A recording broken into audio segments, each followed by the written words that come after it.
School of అసెన్షన్కి అందరికీ స్వాగతం. అందరికీ హాయ్ అండి. సిస్టర్హుడ్ ఆఫ్ ద రోజ్ పుస్తకం యొక్క విజ్ఞానం మీ అందరికీ కొన్ని వారాల నుంచి అందివ్వబడుతున్నది. ఇది ఆఖరి భాగం. అయితే ఈ పుస్తకం గురించి కొంత నా యొక్క అనుభవాన్ని షేర్ చేసుకోవాలని అనుకుంటున్నాను. ఈ పుస్తకం నేను 2018-19 ప్రాంతాల్లో చదివాను. ఈ విజ్ఞానం అనేది భూమానవులకి అత్యంత అవసరం. దీని ద్వారా ఎన్నో గాడెస్ మిస్టరీస్ యొక్క కీస్ అంటే రహస్యాలు వారి యొక్క ఆత్మలో నిక్షిప్తమై ఉంటే అవి ఓపెన్ అవ్వడానికి ఈ విజ్ఞానం ఉపయోగపడుతుంది అనేది నాకు అప్పట్లో అర్థమయ్యింది. ఎందుకంటే ఈ పుస్తకం చదువుతున్నప్పుడు నేను కూడా ఎన్నో రకాలుగా దేవత యొక్క విజ్ఞానానికి ఓపెన్ అవ్వడం మొదలుపెట్టాను. ఒక ఓపెన్ ఛానల్గా దేవత యొక్క రహస్యాలు అనేవి డౌన్లోడ్ అని కానీ యాక్టివేట్ అవి కానీ ఇలాంటి ఎన్నో మార్గాలలో నేను నడిచి నా యొక్క ఆత్మ మరింతగా ఎదగడానికి బాటలనేవి వేసింది ఈ విజ్ఞానం. అయితే అప్పట్లో దీన్ని ఆడియో రూపంలో తీసుకుని రావాలి అని అనిపించలేదు. 2022 ఆగస్ట్ నెలలో ఈ విజ్ఞానాన్ని జూమ్ క్లాసుల ద్వారా తెలుగులో అందించాలి అని మొట్టమొదటగా అనిపించింది.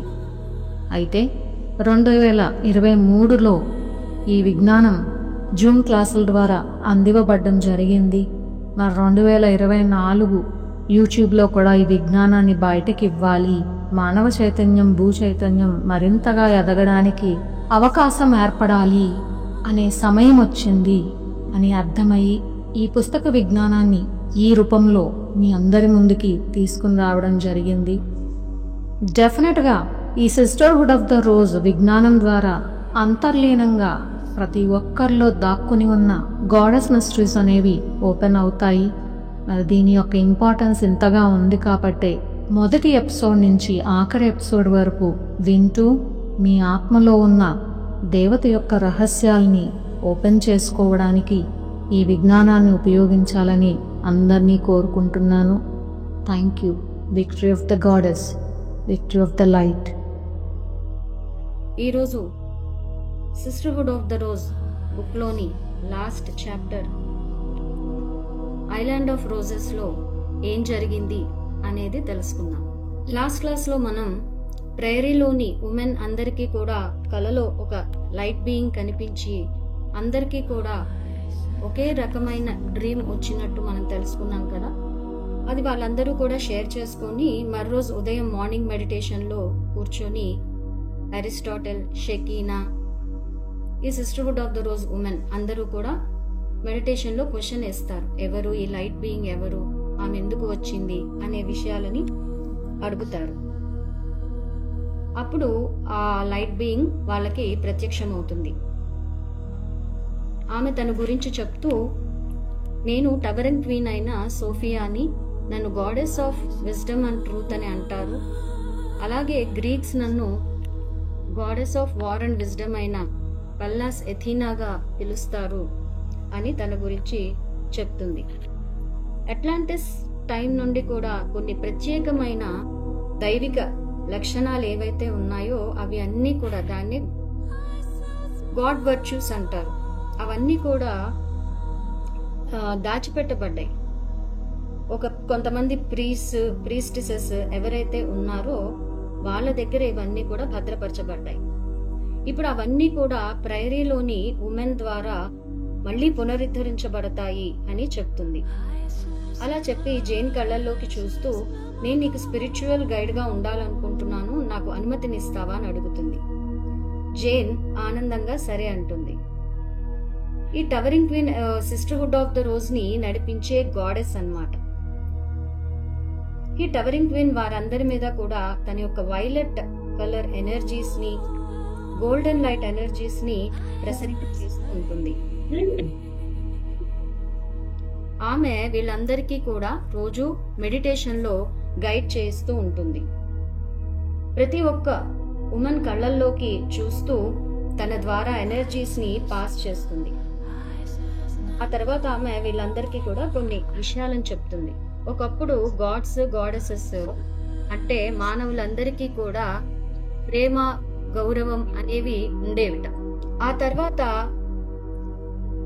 కొన్ని సంవత్సరాల నుంచి కూడా ఈ రోమన్ క్యాథలిక్ చర్చ్ ఎప్పుడైతే అధికారంలోకి వచ్చిందో వాళ్ళ కంట్రోల్ వల్ల ఈ మానవ జాతి యొక్క కాన్షియస్నెస్ నుండి ఈ దేవతల ఆరాధన, వారి గురించిన జ్ఞానము అంతా కూడా డిస్టార్ట్ చేయబడి వాళ్ళతో కాంటాక్ట్స్ అనేవి పూర్తిగా లేకుండా పోయి అవన్నీ కూడా అణిచివేయబడ్డాయి. ఈ గాడెస్ మిస్టరీస్ అన్నీ కూడా ఇప్పుడు ఎస్ఓటిఆర్ టెంపుల్ ద్వారా ఈ గ్రూప్ లోని ఉమెన్ ద్వారా ఈ దైవిక లక్షణాలని ప్రేయరీకి వచ్చిన వారందరికీ కూడా అందించబడతాయి అని చెప్తుంది. అలాగే వీళ్ళందరి ద్వారా కూడా నా ఎనర్జీస్ అనేవి పనిచేస్తూ ఉంటాయి అని చెప్తుంది.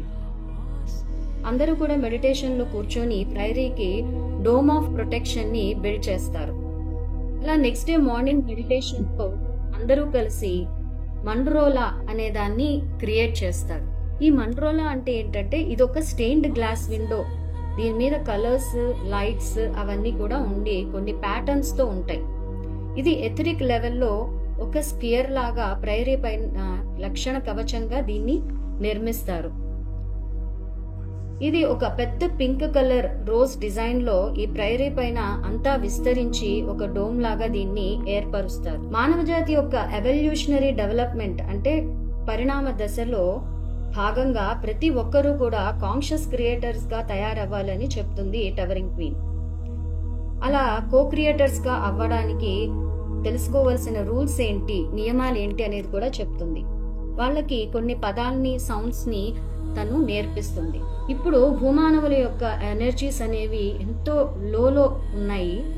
ఏదో ఒక రోజు వీళ్ళందరూ కూడా వీళ్ళ కాన్షియస్నెస్ అనేది అభివృద్ధి చెంది అవేకెన్ అయ్యి క్రియేటర్ యొక్క ఎనర్జీస్ ని వాళ్ళ ద్వారా ఛానల్ చేస్తారు అని కూడా చెప్తుంది. అలా ఎప్పుడైతే వీళ్ళందరూ కూడా భూమి మీద ఇలా ఎనర్జీస్ ని యాంకర్ చేయడానికి చేస్తూ ఉంటారో అప్పుడు వాళ్ళు అసెండ్ అవడమే కాకుండా భూమి కూడా హయ్యర్ డైమెన్షన్స్ కి వెళ్తుంది. కానీ ఇదంతా ఇలా జరగడానికి కొన్ని వందల సంవత్సరాలు పడుతుంది అని చెప్తుంది. సో ఈ ఎస్ఓటిఆర్ సెంటర్స్ చేయాల్సిన పని ఏంటి అంటే వీళ్ళ అందరి ద్వారా కూడా ఆ ఎనర్జీస్ ని తీసుకుంటూ భూమి మీద అన్ని ప్రదేశాలలో ఎక్కడైతే మిగతా ఎస్ఓటిఆర్ సెంటర్స్ ఉంటాయో వాటన్నిటితో ఒక లింక్ గా ఏర్పడి ఒక బలమైన కాంతి నెట్వర్క్ ని ఎథరిక్ గా సృష్టించాలి. అలా వీళ్ళందరూ కూడా ఈ కాంతి నెట్వర్క్ ని సృష్టించినప్పుడు higher mental planes, spiritual planes నుంచి నిరంతరంగా కూడా కాంతి ప్రసారాలు అనేవి జరుగుతూ ఉంటాయి. అప్పుడు ఎవరు కూడా ఇంకా భూమి యొక్క ఎసెన్షన్ ని ఆపలేరు అని చెప్తుంది.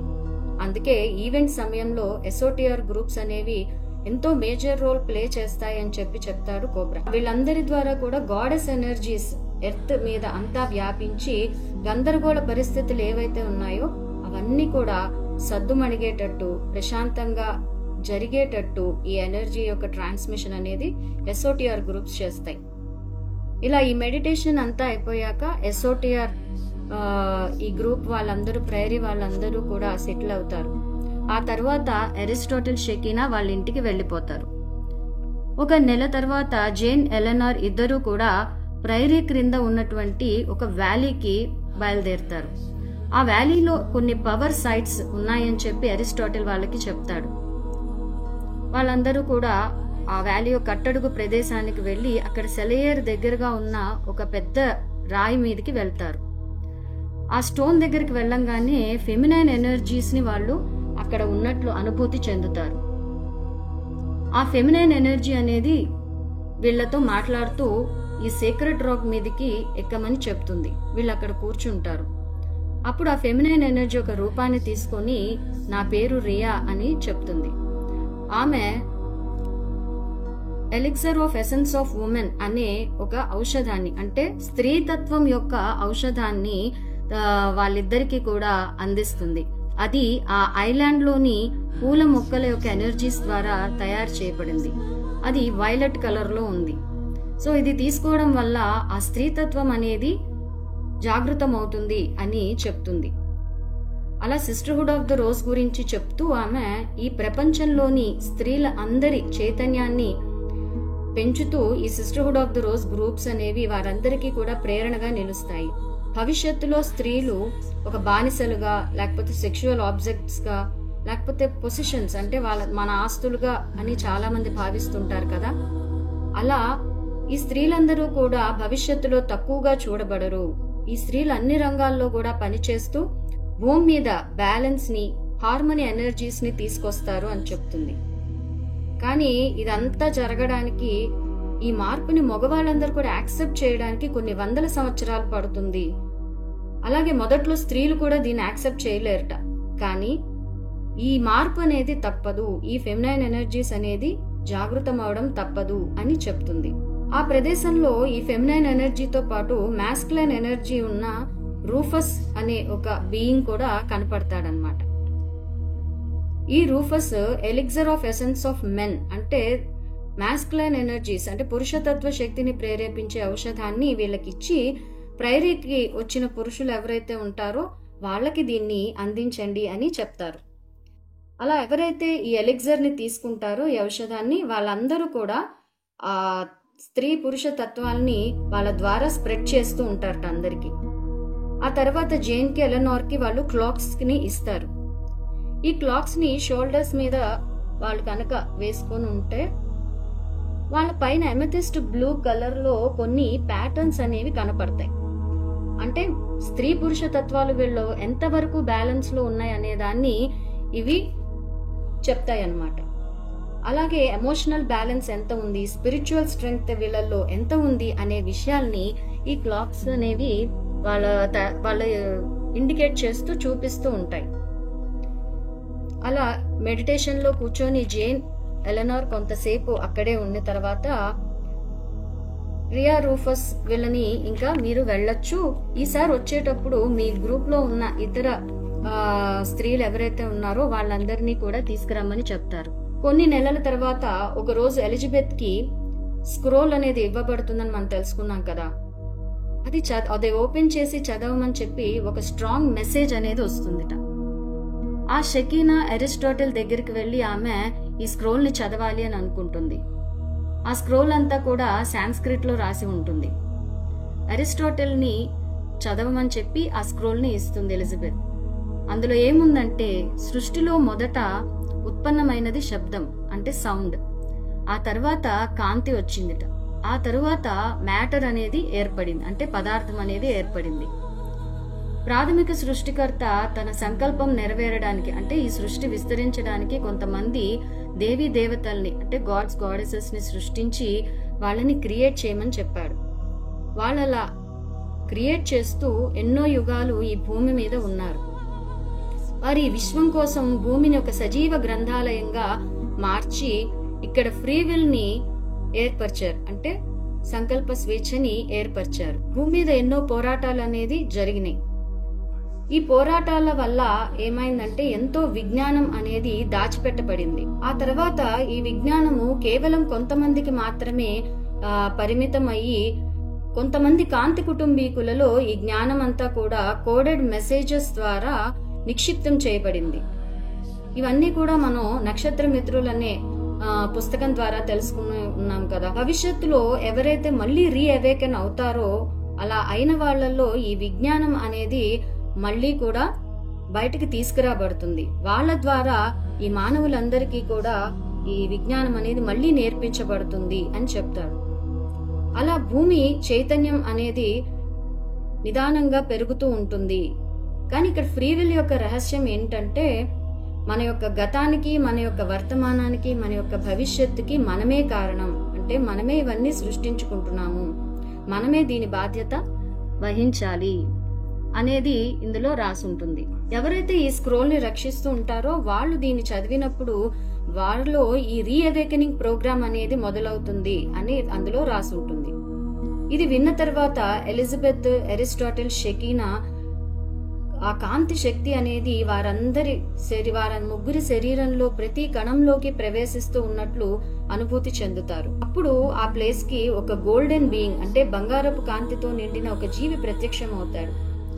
ఆ జీవి వాళ్ళతో మనసుతోనే కమ్యూనికేట్ చేస్తూ, నా పేరు మరాండల్, మీరు ఒక 3 days 3 రోజులు మౌనంలో ఉంటూ విడివిడిగా ఉండండి, ఎందుకంటే మీ శరీరంలో నుంచి ఈ కోడెడ్ ఇన్ఫర్మేషన్ ఏదైతే ఉందో అదంతా కూడా రిలీజ్ అవుతోంది, కాబట్టి మౌనంగా ఉండాలి మీరని చెప్తారు. అలా చెప్పి తన యొక్క కుడి చేతిని ఎలిజబెత్, అరిస్టాటిల్, షకీనా వీళ్ళ ముగ్గురి నుదుటి మీద పెడతారు. వాళ్ళందరిలో కూడా ఒక అద్భుతమైన కాంతి విస్ఫోటనం అనేది కలుగుతుంది. ఆ 3 రోజులు వాళ్ళందరూ కూడా నిద్ర మెలకువ కాని ఒక హిప్నగాగిక్ స్టేట్ లో ఉంటారు. ఆ స్క్రోల్ ని అరిస్టాటిల్ షకీనా దగ్గరే జాగ్రత్తగా ఉంచమని చెప్పి ఎలిజబెత్ ప్రైరీకి వెళ్లిపోతుంది. 2 నెలల తర్వాత ప్రైరీకి కొంతమంది నైట్ టెంప్లర్స్ ఆర్డర్ లోని వాళ్ళు వస్తారు. ఆ ఆర్డర్ లో ఆ ఇన్నర్ గ్రూప్ కి చెందిన ఒక గ్రాండ్ మాస్టర్ గిల్బర్ట్ ఎరేల్ అనే ఆయన ఉన్నాడు. ఆయన చూసిన తర్వాత జేన్ కి ఈయన చాలా రోజులు బట్టి పరిచయం ఉన్న వ్యక్తిలాగా అనిపిస్తాడు. వాళ్ళకి ఇన్నర్ మెసేజ్ అనేది వస్తుంది. ఈ ఐలాండ్ ఆఫ్ రోజెస్ లో ఒక ప్రైరీ ఉంది, అక్కడ సిస్టర్హుడ్ ఆఫ్ ద రోజ్ ఉంది, కాబట్టి అక్కడికి వెళ్లి కొన్ని రహస్యాలను, గాడెస్ మిస్టరీస్ ని తెలుసుకోవాలి అని చెప్పి ఇన్నర్ మెసేజ్ రావడం వల్ల వాళ్ళందరూ వస్తారు. అక్కడికి వచ్చిన 8 మంది నైట్స్ లో కూడా థెరీస్ భర్త రేనాల్డ్ కూడా ఉంటాడు. ఈ గిల్బర్ట్ ప్రైరీకి బ్లాక్ మెడోనా విగ్రహాన్ని గిఫ్ట్ గా ఇస్తాడు. ఒసైరస్ ని కోల్పోయిన ఐసిస్ ని బ్లాక్ స్కిన్ తో ఉన్నట్లు లేదా బ్లాక్ డ్రెస్ వేసుకున్నట్లు చిత్రీకరిస్తారు. అరబ్ లాంగ్వేజ్ లో బ్లాక్ అనే పదానికి విజ్డమ్ అని అర్థం కూడా ఉంది. బ్లాక్ మెడోనా అద్భుతమైన వర్కింగ్ ఎనర్జీస్ కి, హీలింగ్ ఎనర్జీస్ కి పెట్టింది పేరుట. నైట్ టెంప్లర్స్ ప్రైరీలోని గెస్ట్ క్వార్టర్స్ లో ఉంటూ ఉంటారు. ఈ Knight Templars order, Sisterhood of the Rose ఇవన్నీ కూడా మిల్కీజెడక్ ఆర్డర్ కింద పనిచేసే వేరు గ్రూప్స్. వీళ్ళంతా ఒక సోల్ ఫ్యామిలీలోని బ్రదర్స్ అండ్ సిస్టర్స్ కాబట్టి నాలెడ్జ్ షేరింగ్ అనేది వీరి మధ్య ఉంటుండేది. ఈ నైట్ టెంప్లర్స్ లో ఇన్నర్ సర్కిల్ వాళ్ళు బేసిక్ క్రిస్టియానిటీని ఫాలో అవుతారు. డివైన్ ఫెమినైన్ ఎసెన్స్ ని, మదర్ మేరీని, అలాగే ఐసిస్ ని, ఈజిప్షియన్ గాడెస్ అయిన హథార్ ని వీళ్ళు నమ్ముతారు. రోమన్ క్యాథలిక్ చర్చ్ ఈ ట్రూ క్రిస్టియానిటీ ఫాలో అయ్యే వాళ్ళని వీళ్ళని క్యాథర్స్ అంటారు. మత వ్యతిరేకులుగా ముద్ర వేసి తమ అధికారం ఉండాలి, డబ్బు ఉండాలి అని అసూయతో వాళ్ళని చెడ్డవాళ్ళుగా ముద్ర వేసి వెలివేసేసింది. అలా చేయడం వల్ల ఈ క్యాథర్స్ అందరూ కూడా వేరు ప్రదేశాలకు వెళ్లి వాళ్ళు గడుపుతూ ఉన్నారు. సామాన్య ప్రజలు ఈ క్యాథలిక్ సిద్ధాంతంతో మైండ్ ప్రోగ్రామింగ్ చేయబడ్డారు. అంటే క్రైస్ట్ టీచింగ్స్ ని డిస్టార్ట్ చేస్తూ వీళ్ళకి మైండ్ ప్రోగ్రామింగ్ అనేది చేయబడింది. గిల్బర్ట్ అంటాడు, పోప్ కనుక మీ టీచింగ్స్ ని, జీవన విధానాన్ని చూస్తే కనుక ఈ సిస్టర్హుడ్ ఆఫ్ ద రోజ్ ఉండే ఛాన్సెస్ చాలా తక్కువగా ఉంటుంది. అందుకే మీరు దూరంగా ఈ ఐలాండ్ ఆఫ్ రోడ్స్ లో ఉంచబడ్డారు. చర్చ్ మెంబర్స్ యొక్క ఇన్ఫ్లుయెన్స్, డామినేషన్ ఇక్కడ చాలా తక్కువగా ఉంది అని చెప్పాడు. అప్పుడు జేన్ తను క్యాథర్ పర్ఫెక్ట్ అయిన హెన్రీ మోరాండ్ ని ఫ్రాన్స్ లో కలిశానని, ఆయన ద్వారా కొన్ని క్యాథర్ టీచింగ్స్ తనకు ఇవ్వబడ్డాయని చెప్పి తను చెప్తుంది. ఈ సోల్ ఫ్యామిలీ మెంబర్స్ అయిన వీళ్ళందరూ కూడా కలిసి ఉన్నప్పుడు వీళ్ళ మధ్య ఒక సోల్ లెవెల్లో లవ్ ఎనర్జీస్ అనేది పాస్ అయ్యి వాళ్ళందరిలో కూడా హీలింగ్, క్లెన్సింగ్ అనేది కలుగుతూ ఉంటుంది. ఆ వ్యాలీలో డివైన్ మాస్కులైన్ ఎనర్జీ అలాగే ఉన్న ఒక ప్రత్యేకమైన ప్రదేశం కూడా ఉందిట. దాన్ని నైట్స్ ఏరియా అని అంటారు. డివైన్ ఫెమినైన్ ఎనర్జీస్ కలిగిన goddess rock, black Madonna statue ఇవన్నీ కూడా ఉన్నాయి. దీన్ని బట్టి ఆ ప్రేరీ అంతా కూడా masculine and feminine energies balance లో ఆ ప్రదేశంలో ఉందిట, ఆ ప్రేరీలో. కాబట్టి అది ఒక పూర్ణత్వాన్ని అక్కడ సంతరించుకుంది. ఒకరోజు మార్నింగ్ మెడిటేషన్ లో టవరింగ్ క్వీన్ ఈ గ్రూప్ అందరికీ కూడా ఇలా చెప్తుంది, ఎన్లైటెండ్ పీపుల్ అయిన వారిలో కూడా మేల్ అండ్ ఫీమేల్ ఆస్పెక్ట్స్ అంటే స్త్రీ పురుష అంశాలు కనుక బ్యాలెన్స్ లేకపోతే వాళ్ళకి చాలా కష్టం. అలా బ్యాలెన్స్ చేసుకోవడానికి కూడా వాళ్ళకి ఎంతో సమయం పడుతుంది అని చెప్తుంది. ఒక స్త్రీని నేను ఒక పురుషుణ్ణి అనే ఈ బయలాజికల్ డిఫరెన్స్ ఏదైతే ఉందో దాన్ని దాటి సంపూర్ణమైన స్త్రీతత్వం, సంపూర్ణమైన పురుషతత్వం నాలో ఉన్నాయని ప్రతి ఒక్కళ్ళు కూడా తెలుసుకోవాలి. అప్పుడు జేన్ టవరింగ్ క్వీన్ ని అడుగుతుంది, కొన్ని యుగాల క్రితం ఒకే శరీరంలో స్త్రీ పురుషులు ఇద్దరూ ఉండేవారని విన్నాను. ఆ తరువాత వాళ్ళు స్త్రీ శరీరంగా పురుష శరీరంగా విడిపోయి మళ్ళీ కలిసి ఎలా కలవవచ్చు అనేది నేర్చుకోవడానికి అలా విడిపోయారు అని చెప్పి కొన్ని మాన్యుస్క్రిప్ట్స్ లో నేను చదివాను, ఇది నిజమేనా అని అడుగుతుంది. టవరింగ్ క్వీన్ అవును, అది నిజమే. అలాగే సుదూర భవిష్యత్తులో ఈ రెండు జెండర్స్ కూడా ఒకే శరీరంలో ఉంటాయి అని చెప్తుంది. వీళ్ళనే హెర్మాఫ్రోడైట్స్ అంటారు. తయూబా గ్రహయాత్ర బుక్ చదివిన వాళ్ళకి తెలుస్తుంది, అందులో హెర్మాఫ్రోడైట్స్ గురించి రాసి ఉంది. కానీ ఎవరైతే ఈ హెర్మాఫ్రోడైట్స్ గా ఉన్నారో ఆ అభివృద్ధి చెందిన అడ్వాన్స్ స్టేట్ గురించి వాళ్ళకి తెలియదు. అలా వాళ్ళు తెలుసుకోక వాళ్ళ స్థితి పట్ల వాళ్ళు ఆవేదన, బాధ పడుతూ ఉంటారట. కానీ ఎటువంటి వారు భూమిపై తమ ప్రయాణాన్ని చాలా తొందరగా పూర్తి చేస్తారు అని చెప్తుంది. ఆ తరువాత ఈ ఉమెన్ అందరూ కూడా మార్నింగ్ మెడిటేషన్ లో గ్యాదర్ అయినప్పుడు జేన్ కి, గిల్బర్ట్ కి ఒక గిఫ్ట్ అనేది ఇవ్వబడుతుంది. అదేంటంటే గిఫ్ట్ ఆఫ్ ఫ్రీడమ్, అంటే భౌతిక శరీరం నుంచి విడుదల పొందడం. నిజం చెప్పాలంటే భూమి మీద నుంచి వెళ్ళిపోవడం. ఆ స్వేచ్ఛ అనేది వీళ్ళకి ఇవ్వబడింది. అంటే వీళ్ళ ఏదైతే వర్క్ కోసం వీళ్ళు భూమి మీదకి వచ్చారో అది అయిపోయింది కాబట్టి వీళ్ళు భూమిని వదిలి ఏ ప్లానెట్ నుంచి, ఏ గ్రహం నుంచి వచ్చారో అక్కడికి వీళ్ళు వెళ్ళిపోవచ్చుట. లేదా ఇష్టమైతే భూమి మీదనే ఉండి వర్క్ చేయొచ్చు అని టవరింగ్ క్వీన్ వీళ్ళకి చెప్తుంది. కానీ జేన్ తన శరీరం సంపూర్ణ ఆరోగ్యంగా ఉంది కాబట్టి మళ్ళీ పునరపి జననం, పునరపి మరణం అనే ఈ జన్మచక్రంలో పడకుండా నేను ఈ శరీరంలోనే ఉండిపోవాలనుకుంటున్నాను అని చెప్తుంది. కొన్ని నెలలు ప్రైరీలో ఉన్న తరువాత ఈ నైట్స్ అందరూ కూడా వాళ్ళ ప్రదేశాలకి వెళ్లిపోతారు. కొన్ని నెలల తర్వాత అషరా, సరాజీ, జహీరా, గాజోలోని హై ప్రీస్టెస్ వీళ్ళందరూ కూడా ప్రైరీకి వచ్చి కొన్ని రోజులు అక్కడే గడుపుతారు. ఒక 3 ఏళ్ల తర్వాత గిల్బర్ట్ మళ్ళీ ఈ ప్రైరీకి వస్తారు. అతను వీళ్ళకి చెప్తారు, మళ్ళీ 4th క్రూసేడ్ అనేది మొదలవుతోంది అని చెప్తారు. ఇది విన్న ఈ సిస్టర్స్ అందరూ కూడా ఇన్ని సంవత్సరాల పాటు మనం ప్రపంచ శాంతి కోసం మెడిటేషన్స్ చేశాం కదా, ఎంతో యాస్ట్రల్ వర్క్ చేశాము, కానీ మళ్ళీ ఎందుకు ఈ యుద్ధాలు ఇలా మొదలవుతున్నాయి అని కొంత నిరాశ, నిస్పృహలకి లోనవుతారు. మరి మనం చేసిన యాస్ట్రల్ వర్క్, కాస్మిక్ ట్రాన్స్మిషన్స్ ఇదంతా ఏం పని చేయటం లేదా, ఇదంతా వేస్టేనా అని అనుకుంటారు. ఇదే విషయాన్ని మార్నింగ్ మెడిటేషన్ లో టవరింగ్ క్వీన్ ని అడుగుతుంది జేన్.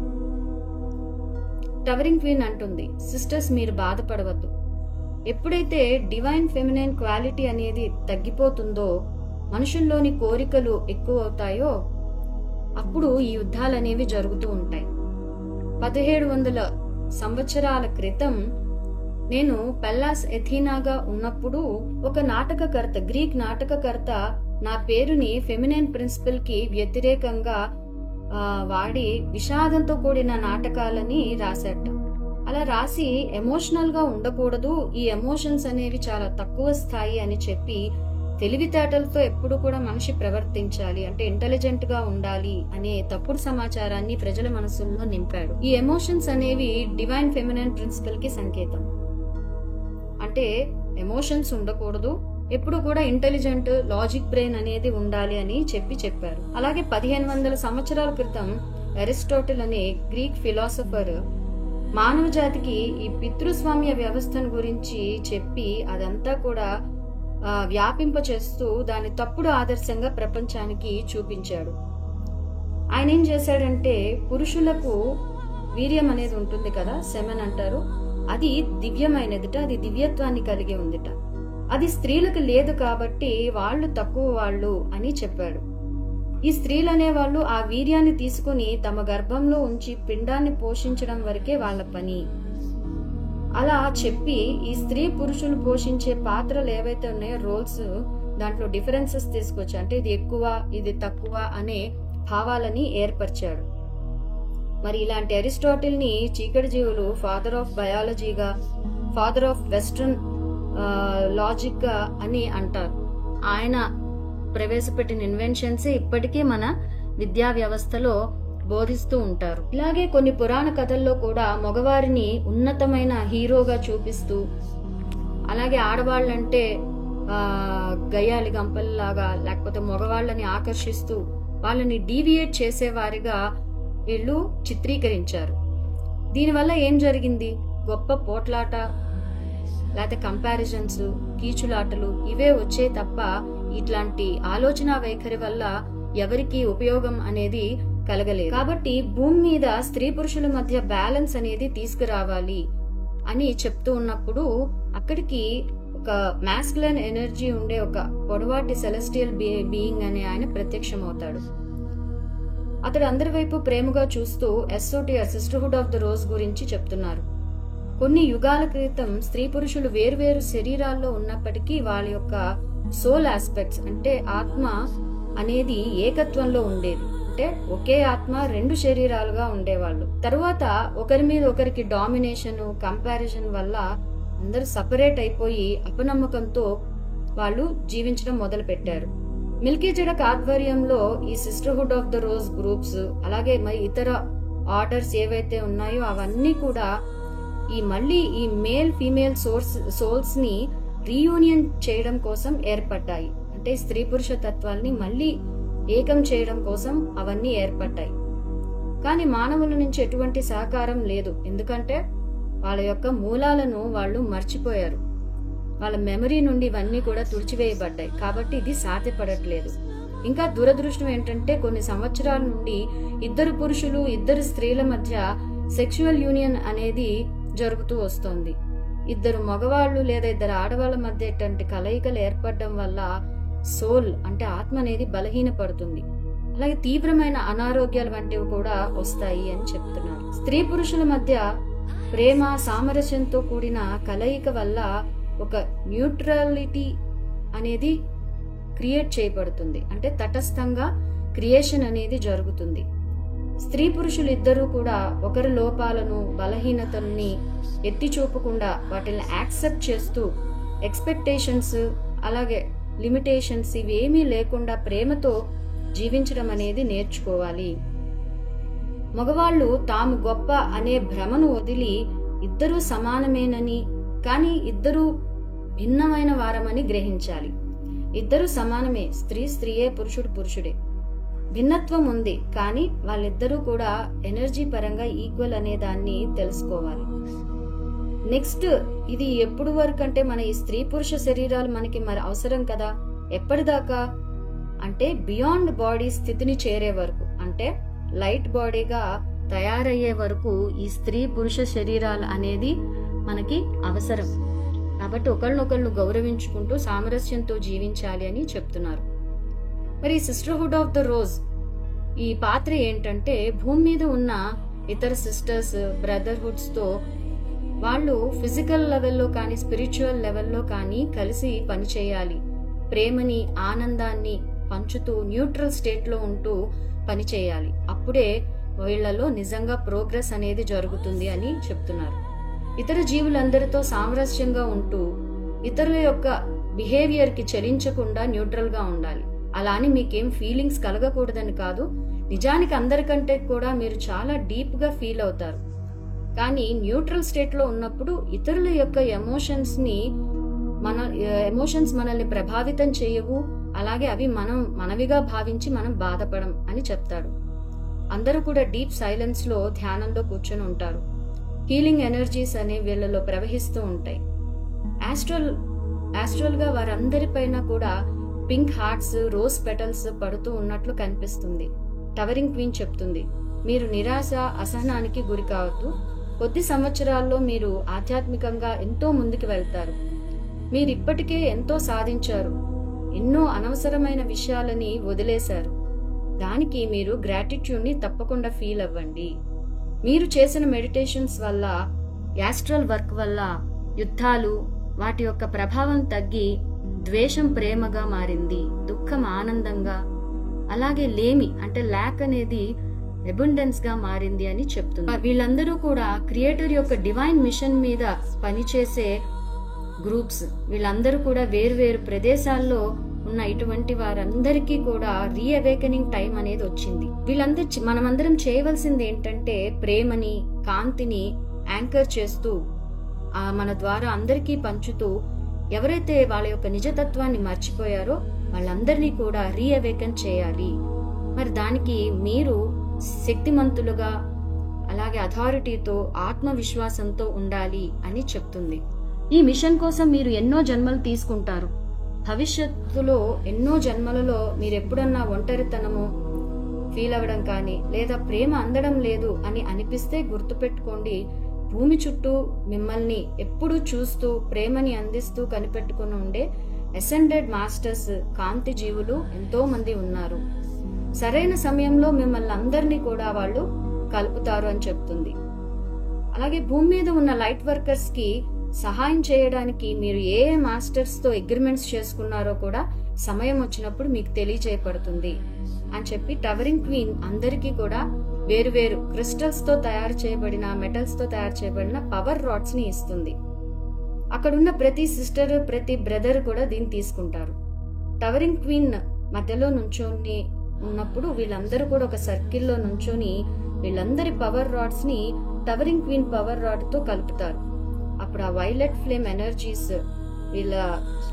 ఆ రాడ్స్ ద్వారా వీళ్ళ శరీరంలోకి ప్రవహిస్తూ వీళ్ళు ఈ డివైన్ మెషిన్ ని మేమెప్పుడూ మర్చిపోము ఏ జన్మలోనూ అని ప్రతిజ్ఞ చేస్తారు.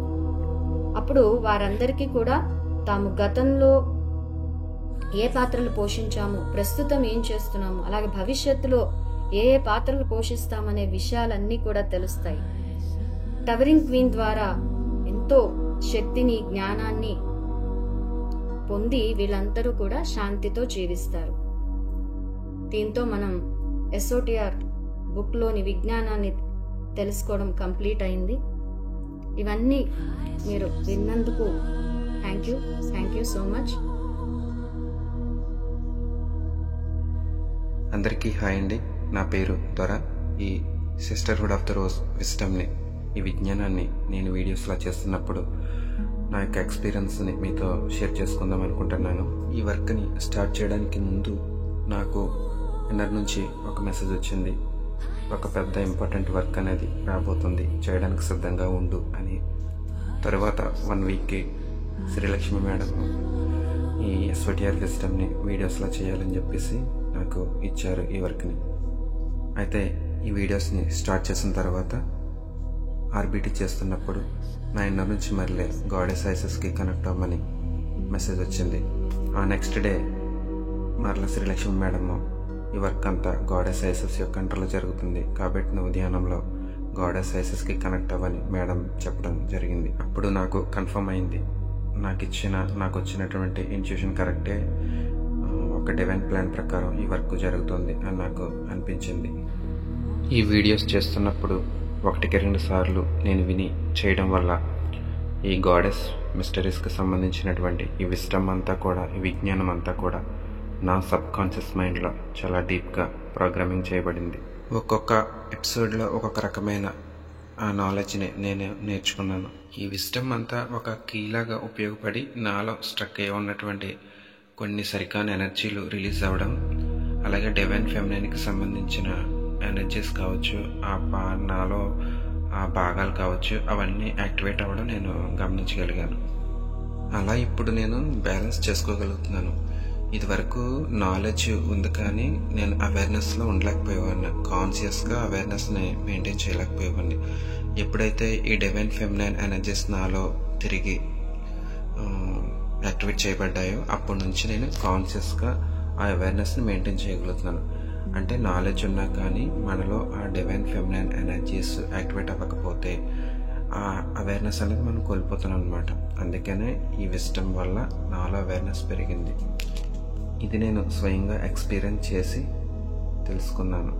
ఇంకా ఈ విస్టంలో అసలు మతాల్ని ఎలా డైవర్ట్ చేశారు, ఉన్న సత్యాల్ని ఎలా తప్పించి ఆ బుక్స్లో అది తప్పుడుగా వ్రాసి జనాలకు అందించారు అనేదంతా క్లియర్గా చెప్పడం జరిగింది.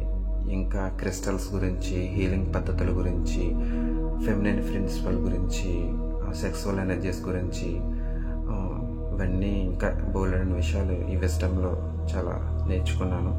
ముఖ్యంగా ఈ విజ్డమ్ని ప్లైయేడియన్స్ చాలా జాగ్రత్తగా అప్పుడు ఉన్న ఎస్ఓటిఆర్ గ్రూప్స్కి అందించి అక్కడి నుండి తరతరాలుగా మరలా ఇప్పటి వరకు మన వరకు తీసుకుని వచ్చి శ్రీలక్ష్మి మేడం ద్వారా తిరిగి దీన్ని మనందరికీ అందచేస్తూ, మరి అప్పుడున్న ఎస్ఓటిఆర్ గ్రూప్సే లైట్ వర్కర్లుగా ఉన్న మనందరం ఈ ఎస్ఓటిఆర్ గ్రూప్లోని సభ్యులమే. అందువల్లనే ఇది మరలా యాక్టివేట్ చేయబడుతున్నాయి. ఇంకా ఈ విజ్డమ్లో అషరా క్యారెక్టర్, అలాగే జైన్ క్యారెక్టర్లో నాకు శ్రీలక్ష్మి మేడం గారి గుర్తొచ్చారు.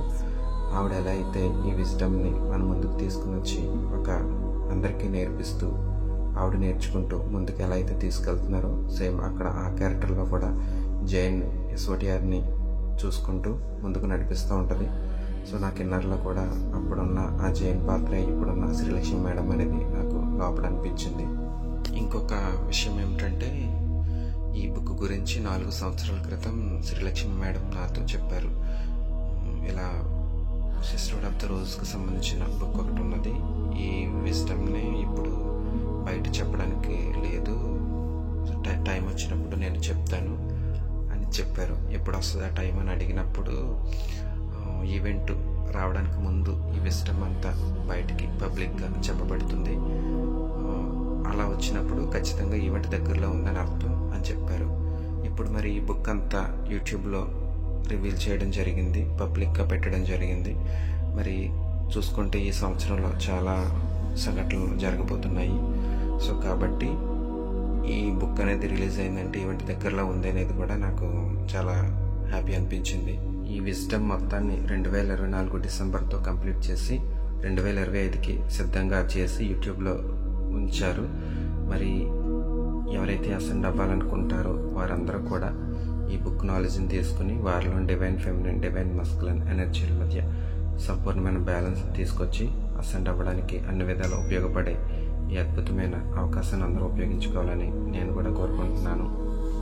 అలాగే నాకు అవకాశం ఇచ్చిన శ్రీలక్ష్మి మేడంకి నేను హార్ట్ఫుల్గా గ్రాటిట్యూడ్ తెలియజేసుకుంటున్నాను. Victory of the goddess, victory of the light. Thank you.